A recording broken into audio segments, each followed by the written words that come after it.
बिस्मिल्लाहिर्रहमानिर्रहीम। आज का जो हमारा टॉपिक है वो है डायनेमिक राउटिंग। और इससे प्रीवियस जो लेक्चर था उसके अंदर हम लोगों ने डिफ़ॉल्ट राउटिंग जो है उसे डिस्कस किया था और डिफ़ॉल्ट राउटिंग की कॉन्फ़िगरेशंस की थी। आज के अंदर मैं डायनेमिक राउटिंग आप लोगों को एक्सप्लेन करूंगा कि डायनेमिक राउटिंग क्या है और इसकी फर्दर हमारे पास कुछ टाइप्स हैं। यानी आप कह सकते हैं कि हमारे पास डायनेमिक राउटिंग के अंदर कुछ प्रोटोकॉल्स हैं जो कि एक दूसरे से ज़रा डिफरेंट है, तो उनकी डिफरेंसेस जो हैं उन्हें एक्सप्लेन करूंगा। और आज के लेक्चर के अंदर जस्ट हम लोग थ्योरी कवर करेंगे और नेक्स्ट लेक्चर जो है उसके अंदर हम लोग डायनेमिक राउटिंग से रिलेटेड जो है वो कॉन्फ़िगरेशन स्टार्ट करेंगे। तो सबसे पहले है जी हमारे पास डायनेमिक राउटिंग जो है उसके एडवांटेजेस में सबसे पहला हमारे पास जो एडवांटेज है वर्क्स विद द एडवर्टाइजमेंट, ठीक है, of directly connected networks. No need to know the destination networks, update the topology changes dynamically, administrative work is reduce, use for the large organisation, neighbour routers exchange routing information and build the routing table automatically. तो इन सभी points को explain करने के लिए मैं एक example इस्तेमाल करता हूँ या एक टोपोलॉजी इस्तेमाल करता हूँ। फ़र्ज़ कर लेते हैं कि ये हमारे पास एक टोपोलॉजी मौजूद है जिसके अंदर हमारे पास 5 राउटर्स जो हैं वो आपस में एक दूसरे के साथ कनेक्टेड हैं, ठीक है। ये 5 राउटर्स हमारे पास आपस में कनेक्टेड हैं। हमारा सोर्स राउटर जो है वो ए है, यानी कि डाटा जो है हम राउटर ए से राउटर ई तक जो है वो पहुँचाना चाहते हैं। अगर हम डाटा को राउटर ए से राउटर ई तक पहुंचाना चाहते हैं, यानी कि उस नेटवर्क से जो कि ए से कनेक्टेड है उस नेटवर्क तक जो कि ई से कनेक्टेड है, तो हमारे पास आप देख सकते हैं कि इस टोपोलॉजी के अंदर 2 पाथ्स हैं। पहला पाथ ये है कि हम ए से बी तक डाटा को पहुंचाएं और डाटा को फिर बी से ई तक पहुंचाएं, ठीक है। इसी तरह हमारे पास एक और पाथ भी मौजूद है, वो ये है कि हम डाटा को ए से सी तक पहुंचाएं और सी से डी तक, इसी तरह हम डाटा को डी से ई तक पहुंचाएं।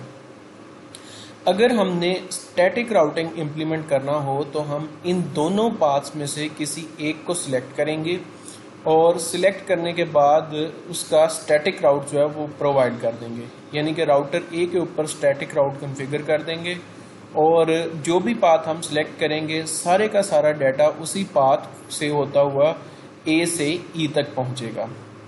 अब इसका डिसएडवांटेज हमारे पास क्या था कि अगर हमने फर्ज कर लेते हैं कि ए से बी और बी से ई वाला पाथ जो है वो स्टैटिक राउट के लिए सिलेक्ट किया है, तो सारे का सारा डाटा इससे होके जा रहा था। लेकिन अगर किसी वजह से राउटर बी जो है वो दरमियान में से ब्रेक कर जाता है या फिर शट डाउन हो जाता है या किसी वजह से रीस्टार्ट हो जाता है, तो हमारा सारे का सारा डाटा जो है वो ए से बी तक जाएगा और बी से ई तक, ठीक है। लेकिन राउटर बी के शट डाउन होने की वजह से हमारा डाटा जो है वो ज़ाया होता रहेगा, ठीक है, क्योंकि हमारा राउटर जो है वो सिर्फ यही जानता है कि हमने उस डाटा को ए से बी तक पहुंचाना है और फिर बी से ई तक। वो ये जो सेकंड पाथ अवेलेबल है इसे तब तक सिलेक्ट नहीं करेगा जब तक आप खुद से इसके ऊपर जाके स्टैटिक राउट को रिकॉन्फ़िगर नहीं करेंगे। ये एक सबसे बड़ा डिसएडवांटेज है स्टैटिक राउटिंग का। जबकि डायनेमिक राउटिंग की सूरत में अगर यही हमारे पास टोपोलॉजी मौजूद हो और यही 2 पाथ्स अवेलेबल हैं, तो हमारा राउटर ए जो है वो ऑटोमेटिकली डिसाइड करेगा कि वो इन दोनों पाथ्स में से कौन सा पाथ जो है वो सिलेक्ट करेगा डाटा को शेयर करने के लिए।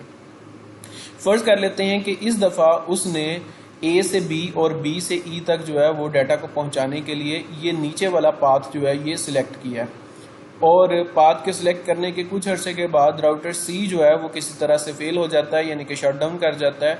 तो अब राउटर ए जो है वो डाटा को ज़ाया नहीं करेगा बल्कि उसे फौरी तौर पे पता चल जाएगा कि ये वाला पाथ यानी ए से सी वाला पाथ जो है ये डाउन हो चुका है, जिसकी वजह से वो डाटा को ज़ाया करने की बजाय दूसरा पाथ जो उसके पास ऑप्शन के तौर पे मौजूद है उसे इस्तेमाल करेगा और डाटा को अपने डेस्टिनेशन तक पहुंचाएगा। अब आ जाते हैं कि जी डाटा जो है वो किस तरह से राउटर ए से ई तक पहुंचता है अगर हम डायनेमिक राउटिंग जो है वो इस्तेमाल करते हैं, ठीक है। तो सबसे पहले है जी कि हम इस स्टैटिक राउटिंग के अंदर हर राउटर को दूसरे राउटर के बारे में खुद से बताते हैं, यानी कि नेटवर्क के अंदर जितने भी नेटवर्क्स मौजूद हैं इस पूरी ओवरऑल टोपोलॉजी के अंदर उसे बताना पड़ता है दूसरे नेटवर्क्स के बारे में, क्योंकि हर राउटर अपने से के साथ डायरेक्टली कनेक्टेड राउटर्स के बारे में ही सिर्फ इन्फॉर्मेशन रखता है, हमें उसे बाकी सारे के सारे नेटवर्क्स के बारे में खुद से बताना पड़ता है। जबकि डायनेमिक राउटिंग की सूरत में ऐसा बिल्कुल नहीं होता। डायनेमिक राउटिंग की सूरत में क्या होता है कि राउटर ए जो है वो अपनी इंफॉर्मेशन शेयर करता है राउटर बी के साथ, और इस इंफॉर्मेशन शेयर करने के अमल को हम एडवर्टाइजमेंट कहते हैं। यानी राउटर ए जो है वो एडवर्टाइज करता है अपने आप को राउटर बी के पास, इसी तरह राउटर बी जो है वो अपने आप को एडवर्टाइज करता है राउटर ई के पास, और जिस टाइम वो अपने आप को एडवर्टाइज करता है ई के पास, वो राउटर ए की इंफॉर्मेशन भी प्रोवाइड करता है राउटर ई को। इस तरह राउटर ई को पता चल जाता है कि राउटर ए तक पहुंचने के लिए उसके पास जो पाथ अवेलेबल है वो बी से होके ए तक और फिर अपने डेस्टिनेशन तक पहुंचता है। यानी कि राउटर ई को इस एक पाथ के बारे में इस तरह से एडवर्टाइजमेंट के जरिए इंफॉर्मेशन मिलती है। इसी तरह राउटर ई जो है वो फिर दोबारा इस इंफॉर्मेशन को एडवर्टाइज करता है डी तक, और डी जो है इस इंफॉर्मेशन को आगे एडवर्टाइज करता है सी तक, और सी से ये इंफॉर्मेशन एडवर्टाइज होकर वापस पहुंचती है ए तक। जब ये राउटर ई की एडवर्टाइजमेंट की हुई इंफॉर्मेशन जो है ए तक वापस पहुंच जाती है, तो राउटर ई जो है उसे फौरी तौर पे पता चल जाता है कि राउटर ए तक पहुंचने के लिए उसके पास दो पाथ्स अवेलेबल हैं। ठीक है, पहला पाथ तो उसके पास ये वाला अवेलेबल है और दूसरा पाथ जो है उसके पास ये वाला अवेलेबल है। इसी तरह राउटर ए जब एडवर्टाइजमेंट कर रहा होता है तो वो ना सिर्फ राउटर बी को एडवर्टाइजमेंट करता है अपनी इंफॉर्मेशन के बारे में, बल्कि राउटर सी को भी एडवर्टाइज करता है अपनी इंफॉर्मेशन के बारे में, और राउटर सी जो है एडवर्टाइज करता है इस इंफॉर्मेशन को राउटर डी को, और राउटर डी जो है इसे एडवर्टाइज को इंफॉर्मेशन करता है राउटर ई को। इस तरह राउटर ई के पास कंप्लीट इंफॉर्मेशन जो है वो मौजूद होती है, और उसे पता चल जाता है कि उसने राउटर ए तक अगर पहुंचना है तो उसके पास ये दो पाथ्स अवेलेबल हैं, और इस चीज को वो राउटिंग टेबल के अंदर जो है वो मेंशन कर लेता है। यानी राउटर ए जो है वो अपने पास एक राउटिंग टेबल बनाता है, इसी तरह राउटर ई जो है वो भी अपने पास एक राउटिंग टेबल बनाता है। राउटर ए जो है वो अपने पास जो राउटिंग टेबल बनाता है उसके पास वो उसके अंदर वो इन्फॉर्मेशन स्टोर करता है कि राउटर ई तक पहुंचने के लिए वो पहले बी तक जाएगा, बी से आगे ई तक। इसी तरह राउटर ए जो है ये भी इंफॉर्मेशन स्टोर करता है, यानी सेकंड पाथ के बारे में कि अगर उसने सेकंड पाथ इस्तेमाल करना है तो सेकंड पाथ उसके पास कौन सा मौजूद होगा। वो पहले राउटर ए से सी तक जाएगा, सी से डी तक, और इसी तरह डी से ई तक। यानी उसे इन दो पाथ्स की इंफॉर्मेशन जो है वो होती है और वो इस पाथ की इंफॉर्मेशन को इस्तेमाल करता है डायनेमिक राउटिंग के अंदर। अच्छा जी, नेक्स्ट हमारे पास जो इंफॉर्मेशन है, ये स्लाइड आई थिंक रिपीट हो रही है, इसे मैं यहाँ से कट कर देता हूँ। अच्छा जी, उसके बाद आ जाते हैं कि जी डायनेमिक राउटिंग के अंदर हमारे पास कौन कौन से प्रोटोकॉल जो हैं वो अवेलेबल हैं। डायनेमिक राउटिंग के अंदर हमारे पास रिप प्रोटोकॉल अवेलेबल है, EIGRP प्रोटोकॉल अवेलेबल है, और OSPF प्रोटोकॉल अवेलेबल है। अब जिस तरह हम लोगों ने स्टैटिक राउटिंग इम्प्लीमेंट की थी उससे पहले मैंने इनकैप्सुलेशन के बारे में आप लोगों को बताया था कि हमारे पास पॉइंट टू पॉइंट प्रोटोकॉल भी अवेलेबल है। इसके अलावा पॉइंट टू पॉइंट के अंदर हमारे पास दो प्रोटोकॉल्स अवेलेबल थे, चैप और पैप, और उन्हीं की कॉन्फ़िगरेशंस हम लोगों ने देखी थी। इसी तरह डायनेमिक राउटिंग के लिए भी आपके पास मल्टीपल प्रोटोकॉल्स अवेलेबल हैं। आप इसमें से कोई एक प्रोटोकॉल जो है वो सिलेक्ट करते हैं, और वो प्रोटोकॉल सिलेक्ट करने के बाद उसे आप राउटर के ऊपर कॉन्फ़िगर कर देते हैं, और उसी प्रोटोकॉल को इस्तेमाल करते हुए आपका राउटर जो है डायनेमिकली डिसाइड करता है कि उसने इन दोनों पाथ्स में से किस पाथ को सिलेक्ट करना है, राउटर ए से ई तक पहुंचने के लिए या राउटर ई से ए तक पहुंचने के लिए। अब देख लेते हैं कि जो हमारे पास ये प्रोटोकॉल्स अवेलेबल हैं इनकी कौन सी हमारे पास टाइप्स हैं, या इन्हें किन दो मेजर कैटेगरीज के अंदर डिवाइड किया जाता है। सबसे पहले तो जी हमारे पास है डिस्टेंस वेक्टर प्रोटोकॉल्स, ठीक है। उसके बाद दूसरे हमारे पास प्रोटोकॉल हैं जी लिंक स्टेट प्रोटोकॉल, और उसके बाद इन दोनों को कंबाइन करने के बाद या इन दोनों को मर्ज करने के बाद जो हमारे पास प्रोटोकॉल बनते हैं उन्हें हम हाइब्रिड प्रोटोकॉल्स भी कहते हैं, ठीक है। और ये दोनों का एडवांस है डिस्टेंस वेक्टर प्रोटोकॉल और लिंक स्टेट प्रोटोकॉल का। सबसे पहले हमारे पास डिस्टेंस वेक्टर प्रोटोकॉल्स आए थे, उसके बाद उसकी एडवांस फॉर्म हमारे पास आई थी लिंक स्टेट प्रोटोकॉल्स की। फिर इन दोनों को कंबाइन करने के बाद हमारे पास जो प्रोटोकॉल्स बने थे उन्हें हाइब्रिड प्रोटोकॉल्स कहा जाता है। अब ये प्रोटोकॉल्स किस तरह से एक दूसरे से डिफरेंट हैं उन्हें देख लेते हैं। सबसे पहले जी हमारे पास जो डिस्टेंस वेक्टर प्रोटोकॉल्स हैं, इसके अंदर जो एल्गोरिदम इस्तेमाल किया जाता है वो बेलमैन फोर्ड एल्गोरिदम इस्तेमाल किया जाता है। ये एक मैथमेटिशियन है, उनका नाम है, और इस प्रोटोकॉल को एल्गोरिदम को इस्तेमाल किया जाता है डिस्टेंस वेक्टर प्रोटोकॉल्स के अंदर। जो हमारे पास लिंक स्टेट प्रोटोकॉल्स हैं, इनके अंदर डाइजेक्स्ट्रा एल्गोरिदम जो है इसे इस्तेमाल किया जाता है डिसीजन मेकिंग के लिए। ठीक है, अब ये एल्गोरिदम किस चीज के लिए इस्तेमाल हो रहे हैं? ये एल्गोरिदम इस्तेमाल हो रहे हैं कि इन दोनों पाथ्स में से कौन सा पाथ सिलेक्ट किया जाएगा। ठीक है, तो जब आप इन दोनों एल्गोरिदम्स को कंबाइनली इस्तेमाल करते हैं, इकट्ठे इस्तेमाल करते हैं, तो हमारे पास जो वेक्टर बनता है, जो प्रोटोकॉल बनता है, वो हमारे पास हाइब्रिड प्रोटोकॉल बनता है, जो कि ड्यूल एल्गोरिदम इस्तेमाल करता है अपने काम करने के लिए या अपने डिसीजन के लिए। वो इन दोनों एल्गोरिदम्स को रन करता है और दोनों के रिजल्ट्स को मर्ज करके फिर उसके पास जो रिजल्ट जनरेट होता है उसकी बेस के ऊपर डिसीजन करता है। अब आ जाते हैं जी डिस्टेंस वेक्टर एल्गोरिदम जो है, इसके अंदर पीरियोडिक अपडेट्स जो हैं वो इस्तेमाल होती हैं, और जबकि हमारे पास लिंक स्टेट जो है इसके अंदर इंक्रीमेंटल अपडेट्स जो हैं वो इस्तेमाल होती हैं। अब ये पीरियोडिक अपडेट्स क्या हैं और इंक्रीमेंटल अपडेट्स क्या हैं, इसके लिए एग्जांपल देखते हैं। हमारे पास सेम वही टोपोलॉजी मौजूद है, और जो हमारे पास फर्स्ट कैटेगरी थी distance vector algorithm. Distance vector algorithm के अंदर क्या होता है कि हमारे पास जो राउटर ए है, ये अपनी इंफॉर्मेशन राउटर बी को हर 30 सेकेंड्स के बाद जो है वो दोबारा से सेंड करता है। हर 30 सेकंड के बाद वो अपनी इंफॉर्मेशन यानी अपनी एडवर्टाइजमेंट दोबारा से राउटर बी को करता है। इसी तरह हर 30 सेकंड के बाद राउटर बी जो है वो अपनी इंफॉर्मेशन ई को शेयर करता है, अगर हम इसके ऊपर लिंक डिस्टेंस वेक्टर प्रोटोकॉल जो है वो इस्तेमाल कर रहे हैं। ठीक है, तो हर 30 सेकंड के बाद या फिर हर 90 सेकंड के बाद आप जो भी कॉन्फ़िगरेशंस करेंगे उसके मुताबिक जो है ये डाटा राउटर ए जो है ये अपनी एडवर्टाइजमेंट जो है राउटर बी तक सेंड करेगा। और एक्चुअल में एडवर्टाइजमेंट में क्या सेंड कर रहा होता है? ये एडवर्टाइजमेंट में अपना राउटिंग टेबल जो है राउटर बी को सेंड कर रहा होता है। ठीक है, तो इसने चाहे जो मर्जी हो जाए, किसी किस्म की कोई चेंज आए या ना आए, इसने हर 30 सेकंड के बाद या 90 सेकंड के बाद अपनी सारी की सारी एडवर्टाइजमेंट जो है जिसमें इसका राउटिंग टेबल है, इसने राउटर बी को सेंड करते रहना है। ठीक है, ये हमारे पास डिस्टेंस वेक्टर एल्गोरिदम के अंदर ये तरीकाकार इस्तेमाल होता है।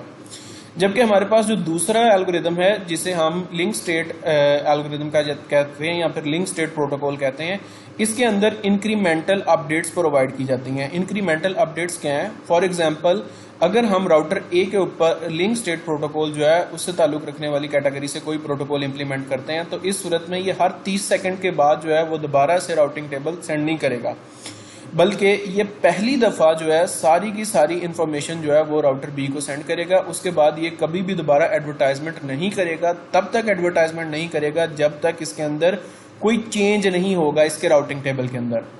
अब चेंज किस तरह से हो सकता है? फर्ज कर लेते हैं कि यहाँ पर हमारे पास एक नया राउटर एफ जो है वो इसके साथ कनेक्ट हो जाता है, तो अब इसका राउटिंग टेबल जो है वो चेंज हो जाएगा। जैसे ही इसका राउटिंग टेबल चेंज होगा, ये फौरी तौर पे अपनी एडवर्टाइजमेंट सेंड करेगा राउटर बी को। ठीक है, या फिर फर्ज कर लेते हैं कि ये राउटर एफ जो है इसके साथ कनेक्ट था, किसी वजह से ये डाउन हो गया या शट डाउन हो गया, तो इस सूरत में भी ये एडवर्टाइजमेंट सेंड करेगा राउटर बी को। अदरवाइज ये किसी टाइमर के मुताबिक जो है एडवर्टाइजमेंट नहीं सेंड करेगा। ये सिर्फ और सिर्फ तब जो है अपनी इंफॉर्मेशन या एडवर्टाइजमेंट सेंड करेगा जब इसके अंदर या इसके राउटिंग टेबल के अंदर किसी किस्म की कोई चेंज आएगी। अब इन दोनों कैटेगरीज में से या इन दोनों ऑप्शंस में से हमारे पास जो सेकंड ऑप्शन है वो ज्यादा बेहतर है, बजाय इसके कि हम हर 30 सेकंड के बाद या 90 सेकंड के बाद अपनी इंफॉर्मेशन जो है वो राउटर बी को सेंड करें। उसके बजाय बेहतर ये है कि जब राउटिंग टेबल के अंदर किसी किस्म की कोई चेंज आए तब जो है अपनी एडवर्टाइजमेंट सेंड की जाए। इसीलिए आप देख सकते हैं कि जो हमारे पास इन दोनों की मर्ज फॉर्म है उसमें से जो बेहतर प्रॉपर्टी मौजूद होती है उसे इस्तेमाल किया जाता है नेक्स्ट हाइब्रिड फॉर्म के अंदर। यहाँ पर इंक्रीमेंटल अपडेट जो है वो बेहतर है, इसीलिए हाइब्रिड फॉर्म के अंदर हम इंक्रीमेंटल अपडेट जो है वो इस्तेमाल कर लेते हैं। ठीक है, उसके बाद नेक्स्ट है जी हमारे पास full routing tables are exchange and missing routes are exchange. और ये क्या चीज है जी? फर्ज करते हैं जी हमारे पास हम जो डिस्टेंस वेक्टर एल्गोरिदम है, राउटर ए जो है उसके पास जो राउटिंग टेबल है वो A B C D E यानी कि तमाम के तमाम राउटर्स तक पहुंचने के लिए जो पाथ अवेलेबल है उनके ऊपर मुश्तमिल है।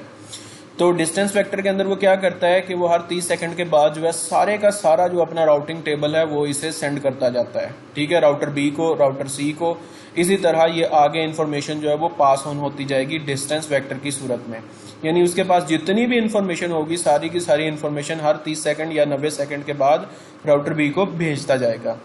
जबकि अगर यही हमने यहाँ पर लिंक स्टेट प्रोटोकॉल जो है वो इम्प्लीमेंट किया होता तो इस सूरत में वो सारे का सारा टेबल जो है सिर्फ पहली दफा भेजेगा, पहली दफा वो सारे का सारा टेबल जो है एडवर्टाइज करवाएगा राउटर बी को, जबकि नेक्स्ट टाइम वो सारे का सारा टेबल बिल्कुल नहीं भेजेगा।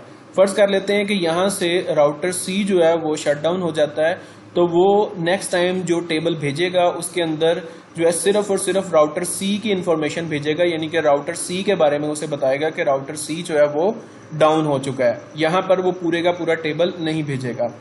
जब हम पूरे का पूरा टेबल भेजते हैं तो जाहिर सी बात है कि हम सिर्फ उसी बैंडविड्थ को कंज्यूम कर रहे होते हैं जिसे हमने डाटा को भेजने के लिए इस्तेमाल करना होता है। जब हम उसी बैंडविड्थ को कंज्यूम कर रहे हैं तो हमारे पास डाटा को भेजने के लिए जो जगह है वो थोड़ी हो जाती है, ठीक है। इसीलिए हम जब भी इन दोनों को कंपेयर करेंगे तो बजाय इसके कि पूरे के पूरे टेबल को भेजा जाए, उसकी बजाय सिर्फ और सिर्फ चेंज को भेजना जो है वो काफी हद तक ज्यादा बेहतर है और अफोर्डेबल है। आप देख सकते हैं कि इसके अंदर वो सिर्फ और सिर्फ मिसिंग राउट्स या फिर एक्सचेंज जो भी चेंज होती है उसे भेजता है। नेक्स्ट आ जाता है जी हमारे पास क्लासफुल राउटिंग क्या चीज है या क्लासलेस राउटिंग प्रोटोकॉल क्या चीज है। जो हमारा डिस्टेंस वेक्टर प्रोटोकॉल्स हैं ये सिर्फ और सिर्फ क्लासफुल राउटिंग को ही जो है इम्प्लीमेंट करते हैं, जबकि लिंक स्टेट राउटर प्रोटोकॉल जो है ये क्लासलेस राउटिंग को भी जो है वो इम्प्लीमेंट करते हैं। अब क्लासफुल और क्लासलेस के बारे में मैं आप लोगों को बताता हूँ कि क्लासफुल हमारे पास क्या चीज़ है और क्लासलेस जो है वो हमारे पास क्या चीज़ है। अच्छा जी, क्लासफुल राउटिंग के बारे में बता दूं। Classful routing protocol do not carry the subnet mask information along with the updates, which mean that all the devices in the network must use the same subnet mask FLSM और the default, ठीक है। अब simple जो है wording में बताता हूँ कि अगर आप किसी नेटवर्क को सबनेट मास्किंग करते हुए उसे मल्टीपल हिस्सों के अंदर डिवाइड करते हैं तो वो हमारे पास होता है जी क्लासलेस मेथड, जिसके अंदर हम VLSM करते हैं और FLSM करते हैं। जब हम VLSM और FLSM इम्प्लीमेंट करते हैं तो एक नेटवर्क को मल्टीपल पार्ट्स के अंदर डिवाइड करते हैं, जिसकी वजह से हर पार्ट का सबनेट मास्क जो है वो डिफरेंट हो जाता है। जबकि क्लासफुल राउटिंग के अंदर हम एक नेटवर्क को सिर्फ और सिर्फ फिक्स लेंथ के अंदर डिवाइड कर सकते हैं या फिर डिफॉल्ट मेथड को इस्तेमाल कर सकते हैं, यानी कि डिफॉल्ट जो साइज हमारे पास अवेलेबल है सिर्फ उसी साइज को इस्तेमाल कर सकते हैं नेटवर्क के। तो हमारे पास जो डिस्टेंस वेक्टर है ये सिर्फ और सिर्फ डिफॉल्ट जो मेथड है उसे इस्तेमाल कर सकता है। ये जो है हमारे पास जो हम खुद से डिवीजन करते हैं उसे इम्प्लीमेंट नहीं करता।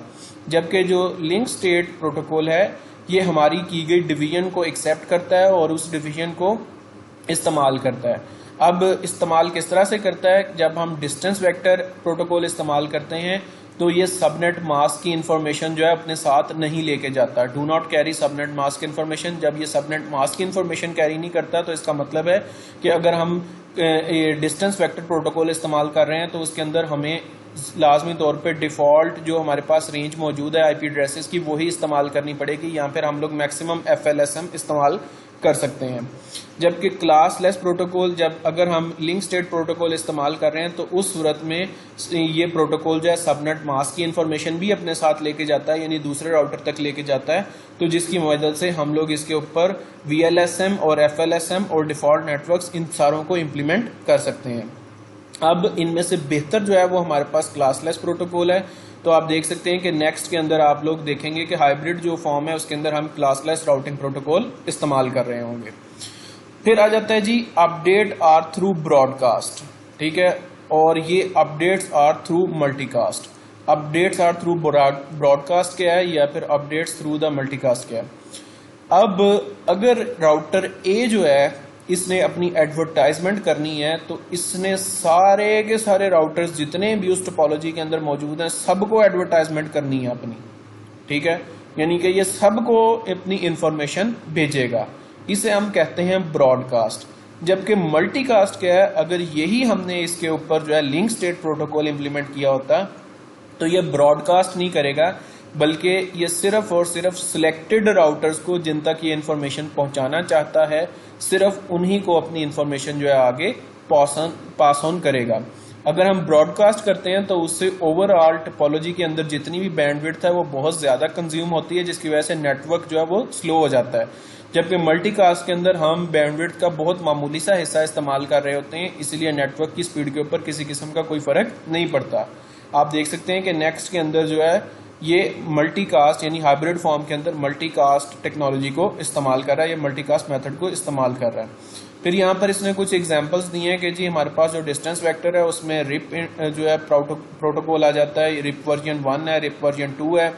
इसी तरह IGRP है। जबकि हमारे पास जो लिंक स्टेट प्रोटोकॉल है इसमें ओपन शॉर्टेस्ट पाथ फर्स्ट है, ये ISS प्रोटोकॉल है।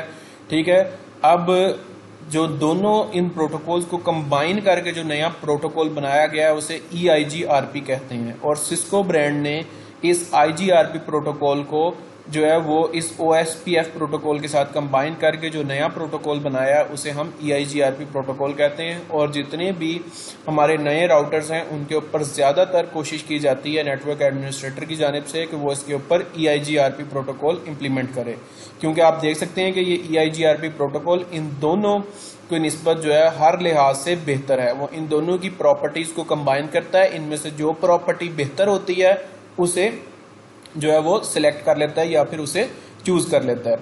अब लेस ओवरहेड से क्या मुराद है? लेस ओवरहेड से मुराद ये है कि इसने सिर्फ इंफॉर्मेशन जो है वो इस प्रोटोकॉल को या इस राउटर को जो है वो पास ऑन करनी है, जबकि हमारे पास जो लिंक स्टेट है इसके अंदर ये सिर्फ नेक्स्ट जो राउटर है उसी को पास ऑन नहीं करता, बल्कि ये उससे आगे मौजूद राउटर्स तक भी पास ऑन करता है, इसीलिए इसके अंदर ज़्यादा ओवरहेड मौजूद है।